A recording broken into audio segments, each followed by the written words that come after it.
Good morning, students. I am your teacher Anil sir. And as you know, that yesterday we have started the chapter verbs, right? And yesterday we have read about the 5 types of verbs. Now, what we have read yesterday? We have read about the transitive verb, the intransitive verb, the auxiliary verbs, the modals and the phrasal verbs. इनके बारे में हमने कल पढ़ा था. We have read about the definitions of all those 5 types of verbs along with the examples. Okay, ये हम लोगों ने कल पढ़ा था. Now today, yesterday I told you that verbs are around of 10 or 12 types, and the rest of the types we will read today. So students, today we are going to read about the further types of verbs. What are the further types of verbs? You see, the further type of verbs are, the 6th type of verb is the finite verb. 7th type of verb is the non-finite verbs. Now they are the broad types. Further, non-finite verb is divided into furthermore 3 types: the infinitives, the gerund, and the participles. Okay, infinitives, gerund, and the participles. Further, the third part, participle, is divided into 2 parts. That is the present participle and the past participle. So students, आप समझ सकते हो, कुल मिलाकर के अगर आप देखते हो तो 1, 2, 3, 4, 5, 6 and 7. These are the 7 types which we are going to read in today's video. So students, I hope that you all are at home. You don't go out from your home until and unless it is very much required. You stay at home and are safe at home. तो बच्चों, आप जानते हो जैसे कि कोविड-19 जो महामारी है वो लगातार कहीं न कहीं बढ़ रही है, और आए दिन पेपर में या इंटरनेट के द्वारा या टीवी के द्वारा हमारे पास इंफॉर्मेशन आती रहती है कि जो है कोविड-19 के मरीज बढ़े, यहाँ पाए गए, वहाँ पाए गए. ठीक है, तो हमारे नजरगढ़ में भी कहीं न कहीं थोड़ा बहुत इसका जो प्रकोप है वो देखने में आ रहा है. तो that's why it is very necessary for all of us to take care of ourselves. हमें हमारा ध्यान रखना है, and we should stay at home until and unless it is very required. You should not come out from your home. बहुत ज़्यादा ज़रूरी हो, हाँ, घर के सामान लाना है तो ज़्यादा ज़रूरी हो तो ऑब्वियसली. और बच्चे तो बिल्कुल भी बेकार में बाहर में निकले, बच्चों को तो इतनी ज़्यादा ज़रूरत भी नहीं रहती. तो बच्चे ज़्यादा से ज़्यादा घर में रहे, इंडोर गेम्स खेलें. ठीक है, क्योंकि बहुत छोटे बच्चे जो होंगे उनको ये बहुत जल्दी पकड़ सकता है, बुजुर्ग लोगों को ये कोविड-19 जल्दी पकड़ता है. So we should take care of ourselves. Okay, wear mask, wash your hands often. कम से कम मान लो 5 से 10 बार, minimum 5 to maximum up to 10 times, 5 से 10 बार दिन में आप साबुन से या डिटॉल से या लिक्विड वॉश, लिक्विड जो आपका होता है लिक्विड वॉश, उससे आप हैंड को धोते रहो. You should wash your hands minimum 5 to 10 times a day. 5 बार तो कम से कम धोना ही है आप. ठीक है, टॉयलेट में तब भी धोना है, ऑफन सारे दिन मिला करके कम से कम 5 बार आपको हैंड वॉश करनी है. और जैसे बाहर निकलो, ठीक है, एकदम से कोई पड़ोस में जा रहे हो तो भी अलग बात है, लेकिन थोड़ा सा भी अगर आप जा रहे हो, थोड़ी सी भी आगे जा रहे हो तो वियर मास्क. ठीक है, मास्क हमेशा पहन के रखो. So students, this is a humble request to all of you to take care of yourselves because you are very very precious for your parents. आप अपने माता पिता के लिए बहुत ज़्यादा प्रीशियस हो. Okay, so what we are talking about is we are talking about the further types of verbs. So let's start today's video. So first is finite, the finite verbs. Now what is a finite verb? Students, एक एक करके हम लोग इन सभी verbs के बारे में पढ़ेंगे. आप अच्छी तरह से सुनो और समझो. Right? Finite verbs are those verbs which changes according to the change of subject or the change of tense. जो वर्ब सब्जेक्ट के हिसाब से या टेंस के बदलने के हिसाब से बदल जाते हैं, उन वर्ब्स को हम लोग फाइनाइट वर्ब्स कहते हैं. ठीक, फॉर एग्जांपल आप अच्छा पढ़ेगा एंड हैज देम का मतलब मैंने ये लिखा, इसका मतलब ये है कि जिस किसी सेंटेंस में एक सब्जेक्ट नेसेसरीली हो, जिस किसी सेंटेंस में एक उसका टेंस नेसेसरीली पकड़ में आ रहा हो, तो समझ जाना कि वो सेंटेंस जो है वो फाइनाइट वर्ब का सेंटेंस है. मींस इजी लैंग्वेज में अगर मैं कहूँ पढ़ के ये समझ में आ रहा है कि this sentence is in the present tense, past tense और future tense, if you are getting the tense समझ में आ रहा है, तब जाकर के आप समझना कि ये सेंटेंस जो है ये फाइनाइट है। If you are not understanding the tense, कई बार ऐसा होगा कि सेंटेंस को पढ़ के आपको टेंस समझ में ना आए, तो अगर टेंस समझ में नहीं आएगा तो वो क्या होगा, नॉन फाइनाइट होगा। तो कहने का मतलब है कि ऐसा सेंटेंस जिसका टेंस समझ में आए और जिसमें सब्जेक्ट भी समझ में आए वो ऑब्वियसली फाइनाइट वर्ब होगा, और जिसके टेंस के बदलने से या सब्जेक्ट के बदलने से, दोनों में से या तो कोई एक, कोई भी एक, या तो सब्जेक्ट या फिर टेंस, और दोनों भी हो सकते हैं, मिनिमम कोई एक, या तो सब्जेक्ट या टेंस। सब्जेक्ट या टेंस के बदलने से अगर उस सेंटेंस का वर्ब बदल जाता है तो भी वो फाइनाइट वर्ब है, और अगर उसका टेंस समझ में आता है और उसमें सब्जेक्ट होता है तो भी वो फाइनाइट वर्ब है। दोनों तरीके से आप समझ सकते हैं, ठीक है। अब देखो एग्जांपल है, I saw a deer run across the road, I saw a deer run across the road. तो आई सॉ यहां पर जो लिखा हुआ है सॉ वर्ब है, तो सॉ जो है वो फाइनाइट वर्ब है। क्यों? क्योंकि अगर हमने मान लो सब्जेक्ट चेंज कर दिया, सपोज करो हमने आई की जगह कर दिया सपोज दे, आई की जगह हम लोगों ने दे कर दिया, तो क्या हो जाएगा यहां पर दे, ठीक है, दे का तो सॉ ही रहेगा, अगर सब्जेक्ट बदला तो यहाँ पे सॉ ही रहेगा, नो चेंज, ठीक है। लेकिन हमें दोनों तरीके से चेंज करना होगा, सब्जेक्ट के हिसाब से अगर कोई वर्ब नहीं बदला तो हमें टेंस के हिसाब से देखना पड़ेगा। दोनों तरीके से अगर नहीं बदलता है तो ही वो नॉन फाइनाइट होगा, अदरवाइज वो फाइनाइट होगा। तो सब्जेक्ट के हिसाब से दे करने पर ये सॉ नहीं बदलता है, दे भी सॉ, दे के बाद हम लोग सॉ लिख सकते हैं, मींस पास्ट टेंस और सेकंड फॉर्म ऑफ सी, और आई के बाद हम लोग सॉ लिखेंगे। लेकिन अगर हम लोग मान लो कि दे हो गया सब्जेक्ट, तो सब्जेक्ट के हिसाब से नहीं, अगर हम लोग इसका टेंस बदलते हैं, ये सिंपल पास्ट में है सॉ, अगर हम लोग मान लो सिंपल फ्यूचर कर दें तो हम लोग सॉ के बदले क्या करेंगे, विल सी करेंगे। अगर हम लोगों ने सिंपल पास्ट मतलब सिंपल पास्ट को, अगर हम लोगों ने सिंपल पास्ट को, अगर हम लोगों ने सिंपल फ्यूचर किया, अगर हम लोगों ने सिंपल पास्ट को सिंपल फ्यूचर किया तो saw will be change to will see. समझ रहे हो बात? तो इसका मतलब ये हुआ कि जो सेंटेंस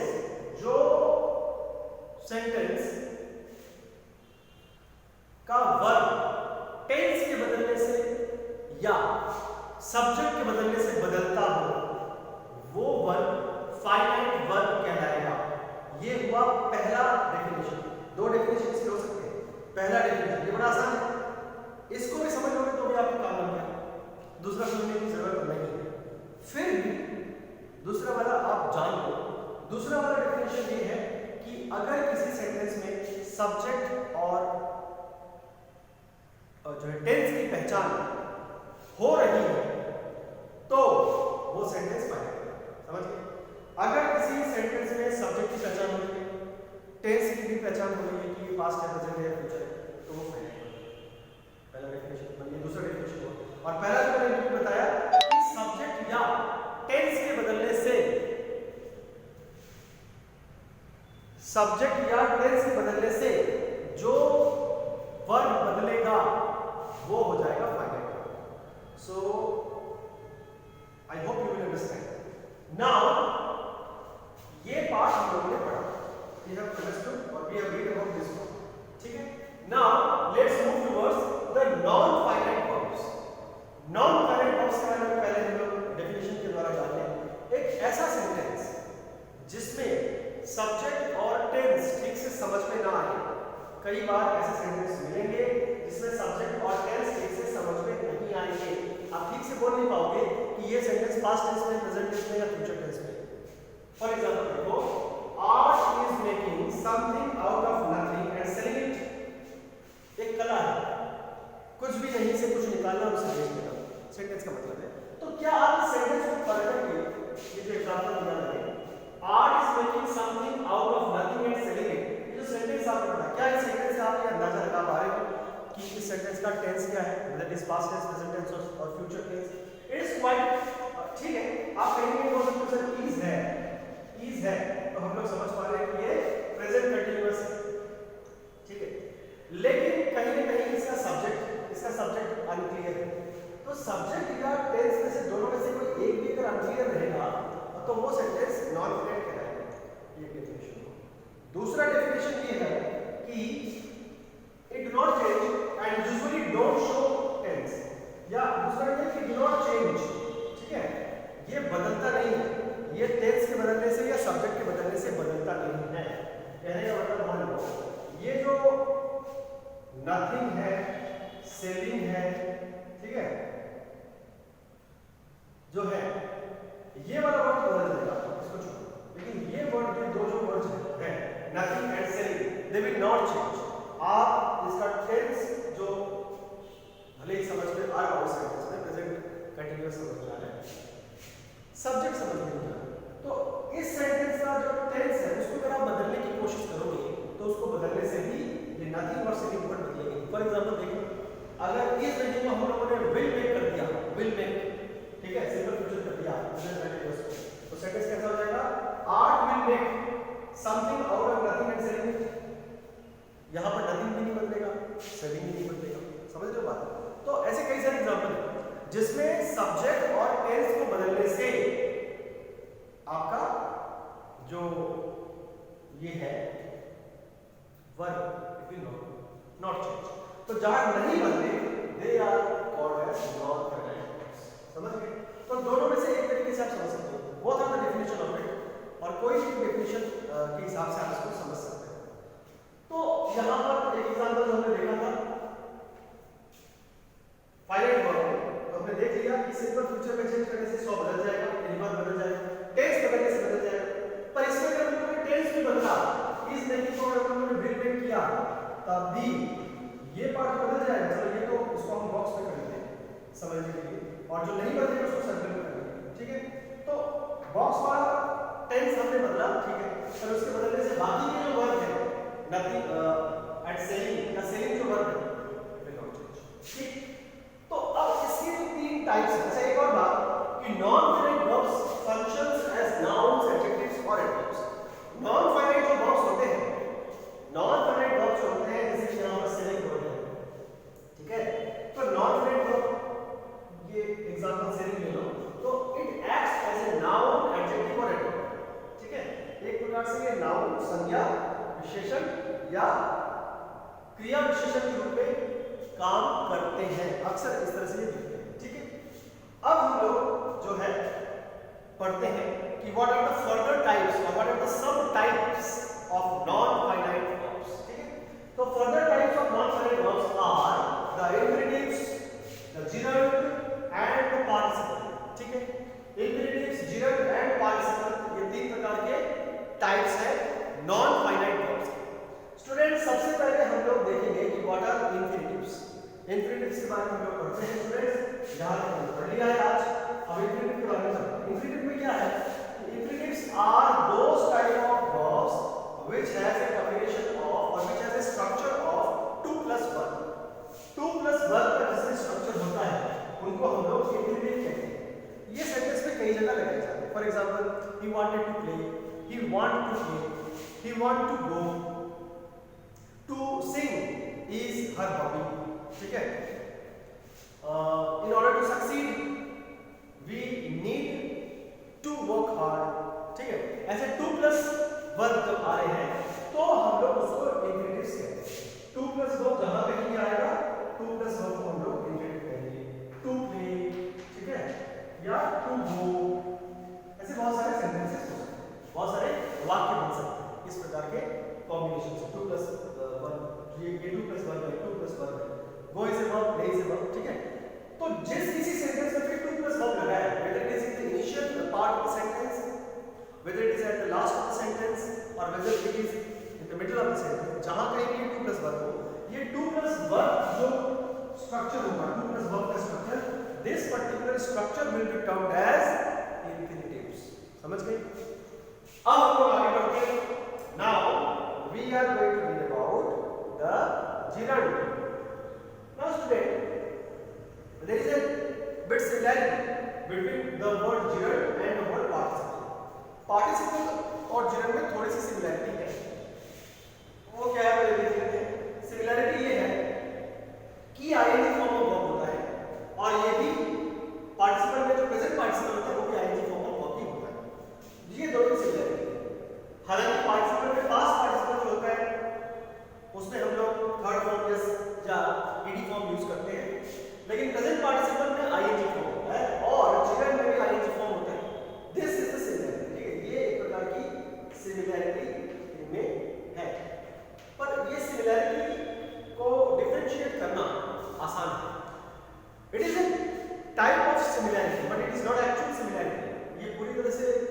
समानता नहीं है। समझना होगा कि दोनों में भले ही आईएनजी हो लेकिन आप आराम से समझ सकते हो। जैसे मान लो कि दो बच्चे हैं, वो फर्स्ट आते हैं, दोनों लड़कियां उनका सेम मार्क्स आता है, ठीक, लेकिन ये समझना तो बड़ा आसान है ना कि वो उसमें से किसका नाम नमन है और किसका नाम जो है चंचल है। भले ही दोनों बच्चे फर्स्ट आते हैं, लेकिन अगर कोई पूछे कि फर्स्ट आने वाला लड़का कौन है, तो अगर नमन नाम का लड़का फर्स्ट आता है तो आप स्टूडेंट्स बोल सकते हो कि हाँ नमन। और अगर कोई पूछे कि लड़की में कौन फर्स्ट आती है तो बोला जा सकता है कि चंचल। तो नाम से हम लोग उसको डिफरेंशिएट कर सकते हैं, ठीक है। उसी तरह से आईएनजी फॉर्म भले ही दोनों में हो लेकिन फिर भी डिफरेंशिएट करना बड़ा आसान है, वो आप ध्यान से सुनो। सबसे पहले तो ये समझो कि what is a gerund. Gerund है क्या? तो student gerund is actually a verbal noun. इसके लिए एक वर्ड यूज कर सकते हैं लोग, जिरंड के लिए एक वर्ड यूज कर सकते हैं वर्बियल नाउन, ठीक है। ऐसा नाउन जो अक्सर वर्ब की तरह ट्रीट करे, या ऐसा वर्ब जो अक्सर नाउन की तरह ट्रीट करे, या बेटर आप ये समझो कि ऐसा वर्ड जो आमतौर पर सेंटेंस के सब्जेक्ट के रूप में आता है, यानी कि नाउन के रूप में आता है और वो वर्ब होता है। वर्बियल नाउन मतलब वो नाउन के रूप में एक्ट करता है, वर्ब के रूप में एक्ट करता है। ING form of that word, that verb that acts as a noun formed from a verb। Verb से बनने वाला एक नाउन। अब आप बोलोगे वर्ब से बनने वाला नाउन क्या है, तो एक एग्जांपल देखो समझ में आ जाएगा। सी लाइक्स प्लेइंग रग्बी। सी लाइक्स प्लेइंग रग्बी। यहां लाइक्स ये तो एक जो है फाइनाइट वर्ब है। फाइनाइट वर्ब इसलिए क्योंकि ये जो है बदल जाएगा, टेंस बदलने से बदल जाएगा। सी विल लाइक, ठीक है, प्लेइंग रग्बी। सी लाइक्ड, अगर ये लगा दे सी लाइक्स प्लेइंग रग्बी तो लाइक वर्ड बदल जाएगा, लाइक्स वर्ड बदल जाएगा। तो इसलिए लाइक्स वर्ड वैसे देखा जाए तो ये फाइनाइट वर्ड, पर वो बात अभी मैं नहीं समझाना चाह रहा। वही समझाना हूं कि प्लेइंग वर्ड जो है, playing word is actually gerund. Playing word gerund इसलिए है क्योंकि प्लेइंग वर्ड जो है वो वर्ब भी है और एक प्रकार का नाउन के रूप में भी काम करता है। एक और एग्जांपल देखते हैं। स्मोकिंग is injurious, ठीक है। Smoking is injurious, smoking injurious है। स्मोकिंग इज इंजूरियस ये जो बात है, ये क्या हुआ? स्मोकिंग इज इंजूरियस में स्मोकिंग वर्ड जो है वो वर्बियल नाउन है।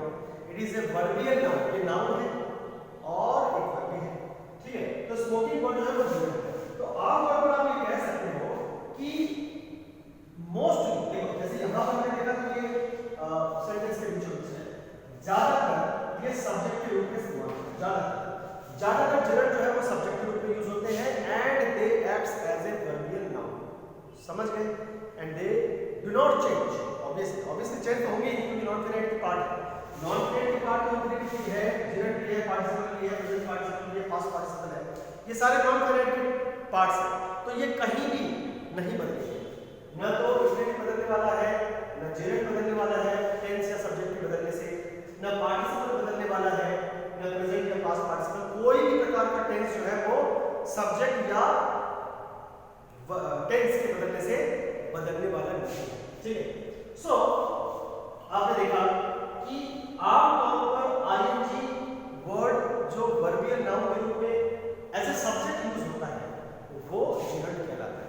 हाँ, बीच में भी कभी-कभी लग सकता है, लेकिन वो इस तरह से लगेगा कि वो बदले नहीं और वो भी वर्बियल नाउन के रूप में। अगर मान लो यहाँ पर आईएनजी के पहले किसी से आ रहा वाज बन, ये जो आईएनजी प्लेइंग वर्ड पे और लेते हैं यहाँ पे, इस प्लेइंग वर्ड पे और समझो, यहाँ पे समझो प्लेइंग वर्ड पे और, ठीक है। प्लेइंग वर्ड ये इस सेंटेंस का प्लेइंग वर्ड हम समझो, इस सेंटेंस तो प्लेइंग वर्ड पे इज, एम, आर, वाज, वर वगैरह रहता तो हम लोग इसको बदल सकते थे। क्यों बदल सकते थे?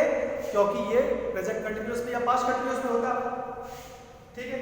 या मान लो वाज के अलावा अगर यहाँ पर विल रहता, ठीक है, और ये शैल रहता वगैरह, ठीक है, तो ये क्या होता है, ये बदलता, सब्जेक्ट या टेंस के हिसाब से बदलता। तो सब्जेक्ट या टेंस के हिसाब से, नॉर्मली टेंस के हिसाब से बदलता, तो टेंस के हिसाब से ये आईएनजी वर्ड कब बदलता? जब इससे पहले ये सारे ऑक्सिलियरी वर्ब्स रहते हैं। ऑक्सिलरी वर्ब्स रहने का मतलब ही है कि वो एक पर्टिकुलर टेंस में है, मतलब प्रेजेंट टेंस में, पास्ट टेंस में या फ्यूचर टेंस में। ऑक्सिलरी वर्ब के साथ जब आईएनजी वर्ड लगता है तो ही हम लोग जो है उस पर्टिकुलर वर्ब को बदल सकते हैं अकॉर्डिंग टू टेंस। तो जब बदल सकते हैं, जब बदलेंगे तब तो वो जो है फाइनाइट वर्ब हो जाएगा, तो नॉन फाइनाइट है ही नहीं। तो जब नॉन फाइनाइट है ही नहीं तो जेरंड तो होगा ही नहीं। तो आप समझ सकते हो जेरंड जो है वो ऐसा वर्ड है, ऐसा आईएनजी वर्ड है, याद रखना जेरंड एक ऐसा आईएनजी वर्ड है, आईएनजी वर्ब है जो टेंस के हिसाब से नहीं बदलता। ठीक, अब हम लोग आगे बढ़ते हैं। ये हम लोगों ने पढ़ लिया about gerund we have read. Now we are going to talk about the participles. अब हम लोग पार्टिसिपल्स के बारे में पढ़ने वाले हैं स्टूडेंट्स। पार्टिसिपल्स के बारे में जो हम लोग पढ़ने वाले हैं इसमें पहले आपको बता दिया जाए कि participles are two types, present participle and past participles. Okay, participles दो प्रकार के हैं, प्रेजेंट पार्टिसिपल और पास्ट पार्टिसिपल है। अब हम लोग समझते हैं। तो प्रेजेंट पार्टिसिपल्स जो होते हैं they are ING words but they don't act as a verbal noun. ये वर्बियल नाउन के हिसाब से यूज में नहीं आते। ठीक है, वर्बियल नाउन के हिसाब से यूज में नहीं आने वाले आईएनजी वर्ड जो है प्रेजेंट पार्टिसिपल कहलाते हैं। और जो पास्ट पार्टिसिपल होते हैं they are actually the third form और the ED form of the verbs. किसी भी वर्ब का थर्ड फॉर्म या ईडी फॉर्म जो होगा वो वाले जो वर्ड्स होंगे they will be termed as the past participle. जैसे ही has a broken cycle, his leg is fractured, ठीक है, he has got first rank in the examination। तो got word जो है third form, broken third form है, तो या तो थर्ड फॉर्म में या ईडी लगे, एक ही बात है। तो थर्ड फॉर्म वाले जो वर्ड्स होते हैं they are past participles. ING वाले जो वर्ब्स होते हैं जो वर्बियल नाउन नहीं होते दे आर प्रेजेंट पार्टिसिपल्स। तो this is all about today's class. So students, आज क्लास में हम यहीं तक पढ़ेंगे।